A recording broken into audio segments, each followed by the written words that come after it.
Beautiful, beautiful life. I might just say what you wanna.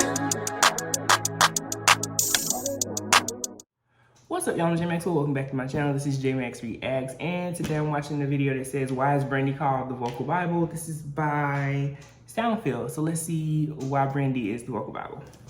What do Rihanna and the Red Hot Chili Peppers have in common?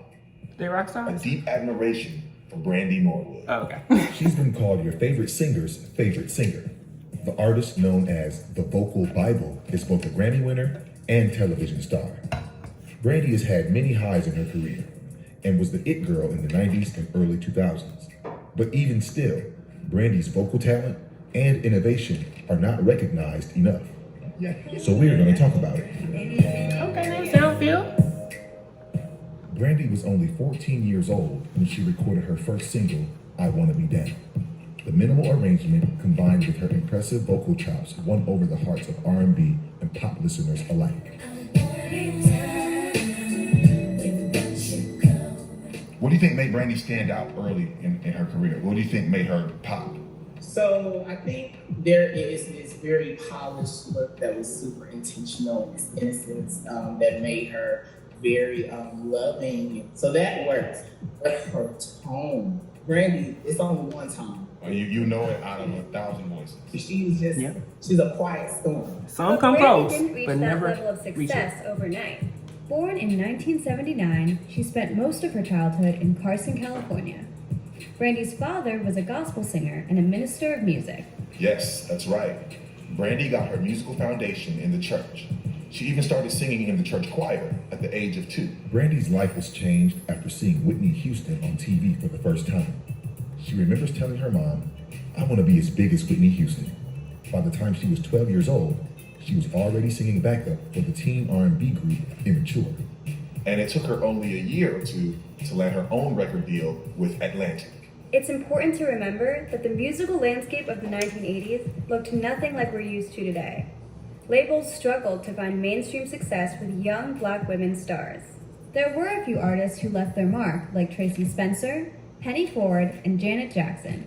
But even they struggled to break out of the R&B charts and cross over to pop. Between white artists infusing pop with R&B elements and black artists getting closer to mainstream than ever before, Brandy had a real shot at becoming a superstar. And Brandy did become a superstar. Yes. In 1997, she starred in Cinderella alongside her hero Whitney Houston. She got her own TV show, Moesha, sold Barbie dolls, and even cut a deal with CoverGirl. So how did Brandy grow into a heavyweight? And what makes her voice so special? It all starts with her greatest influence, Whitney Houston. You can hear the Whitney influence in her debut album with songs like Baby,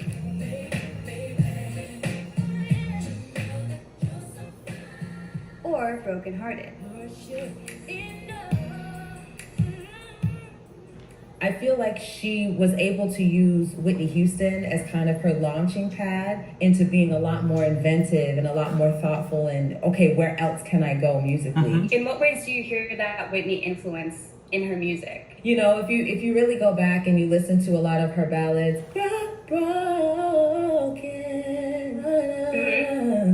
all of that's Whitney. Yes. If you listen to that and you put it side by side with I Believe in You and Me, it's the same vocal style. Yeah, and my favorite one is the one, this one's like, let me live just so I can sing for you, sounds like that day. Yeah. You know? It sounds like if Whitney were still making music, something that she would be doing. Yeah. Exactly. Collaborating with acclaimed musicians like Rodney Jerkins and late vocal producer LaShawn Daniels, Brandy implemented a vocal style that felt effortless to the listener.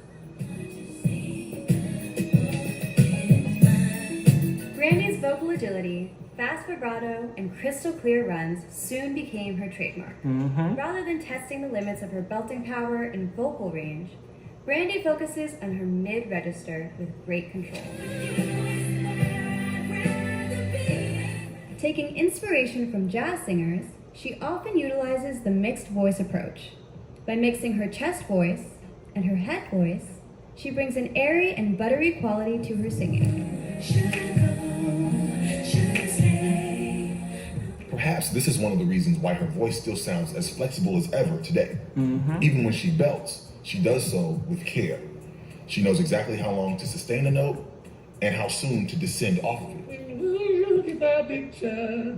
Blind, so blind. You know what I mean? That's fire. That's fire. Her use of tensions and knowing how to like use an approach note, you know, and then like a suspension. So in later years, Full Moon, she literally.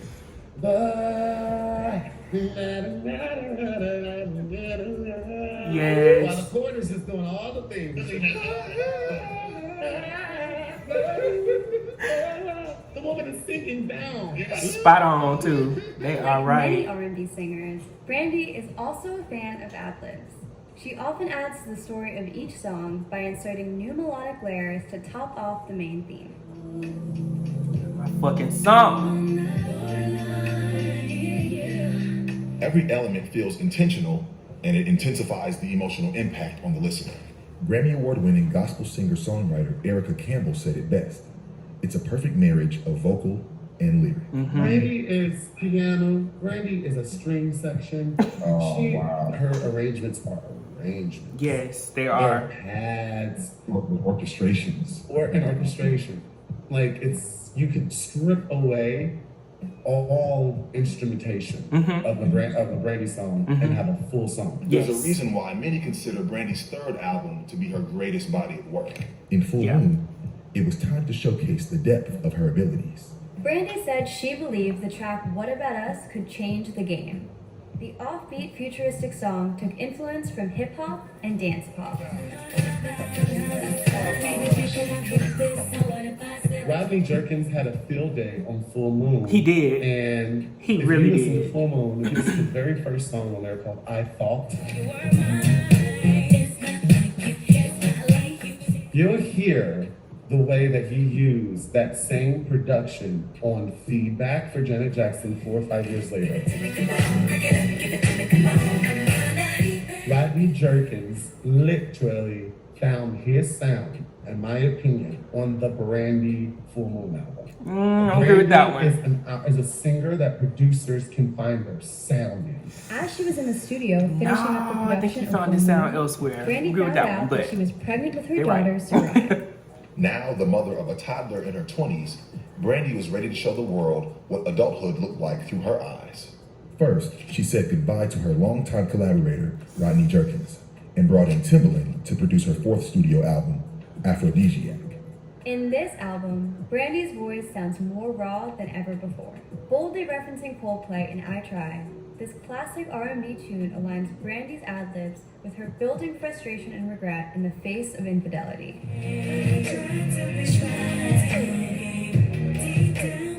With the release of Aphrodisiac, Brandy's vocal trinity was finally complete. Between Never Say Never, Full Moon, and Aphrodisiac, she provided the perfect guidebook for R&B artists for many years to come. Given the plethora of female artists now dominating the game, it's easy to forget how it all began. Solange once said, "Brandy is a goddess in R&B to a lot of people. She is really the foundation for a lot of this very innovative, progressive, experimental R&B. Brandy influenced a lot of that." There's a reason why Solange, one of the most experimental R&B artists of today, puts Brandy on a pedestal. Nowadays, it's common to hear singers use their voices in unconventional ways. But back when Brandy was on her way up, that approach was practically unheard of. Okay, so I have a question that I'm nervous to ask you, but can you teach me some of Brandy's vocal techniques? Oh my gosh, yes. What song are we gonna do? Oh, I don't know. Well, Okay, so my favorite song, one of my favorite songs, is When You Touch Me. yes. Come through, girl. Okay. That is my song. Miss you, baby. So I want to be really specific about where you put vibrato when it comes to singing Brandy. Oh, okay, that's gonna be a challenge for me to not sing with vibrato. Really miss you, baby. Oh, I caught myself. Vibrato isn't a bad thing. It's just not true to Brandy's aesthetic. It's like it's so specific in our world. We call it chiaro oscuro, the blend of light and dark. Like it's just different for her. It's really unique. It doesn't really go by the standard. Like, you can tell she took the standard and kind of modified it for her signature sound. Today, Brandy is evidently still working on expanding her range, showcasing a few previously unheard falsetto tones on songs like I Am More.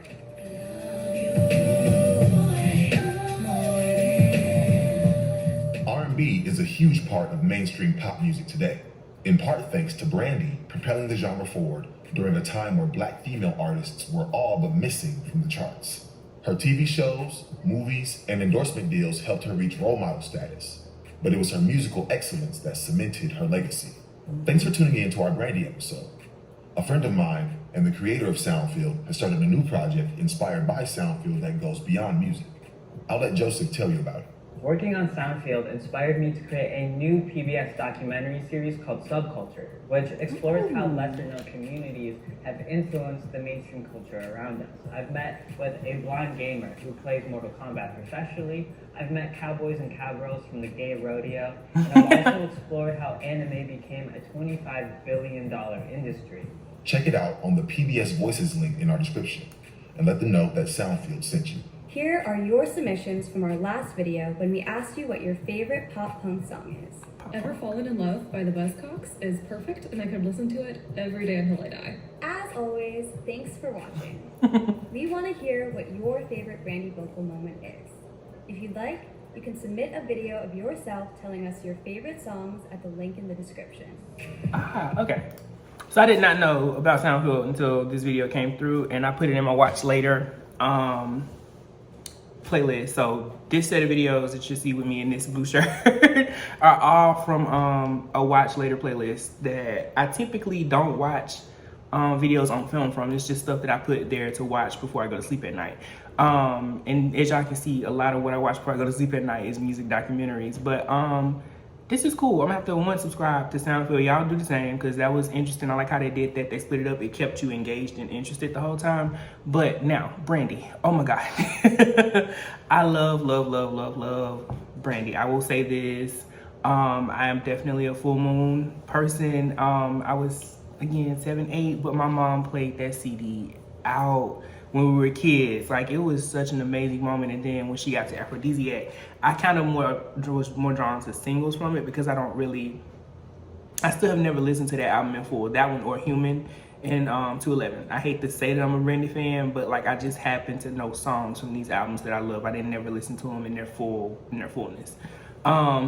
Just like Homegirl at the end, When You Touch Me is my song. That is my song. No Tomorrow off of the newest one is absolutely amazing. Borderline is that girl, but like No Tomorrow is the one that resonates with me the most. And one of my absolute favorite songs by her outside of those is the song First in Love. I don't know why I like that song so much. I just like how it flows. But yes, these are always interesting to watch. As I've said, previously, I come from a musical family, so I understand music, some music terminology and things of that nature. I'm not the voice person. Sometimes I sing, I just don't. It's not something I'm comfortable doing. You more likely to catch me doing an 8 count and writing a song, or hell, probably mixing a song or something before you see me actually sing a song. But this is always cool to watch. I'm sorry I got kind of excited about this one. Tell me what your favorite Brandy song is. What are your thoughts on this? I think this is cool. The one thing they did say that I didn't necessarily agree with is like Rodney Jerkins found his sound with Brandy.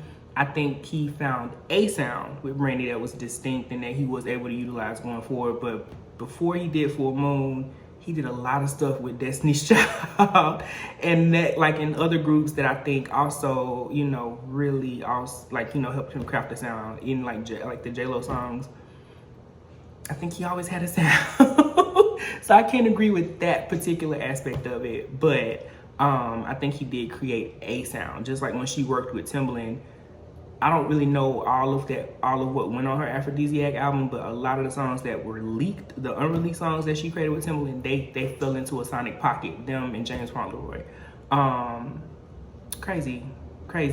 We love Brandy. I love artists that are influenced by Brandy. I love alternative music in general, but I also love all R&B, all soul. So I love Solange, love Solo's music. I love Dawn, who also listed Brandy as an influence when she crafted her own lane of progressive R&B before she went into electronic music. All of it is directly descending from Brandy's vocal Bible, truthfully. Yeah, a lot of people come close to her tone and her sound, but nobody has ever just done it, in my opinion, the way that she's done it. No, nobody. You hear some people and you're like, ooh, that tone is real close, but it's still not Brandy. It ain't Brandy. Shout out to that. All right, let me stop talking. Let me know what you thought about it below. Comment, like, subscribe. Until next time. Peace.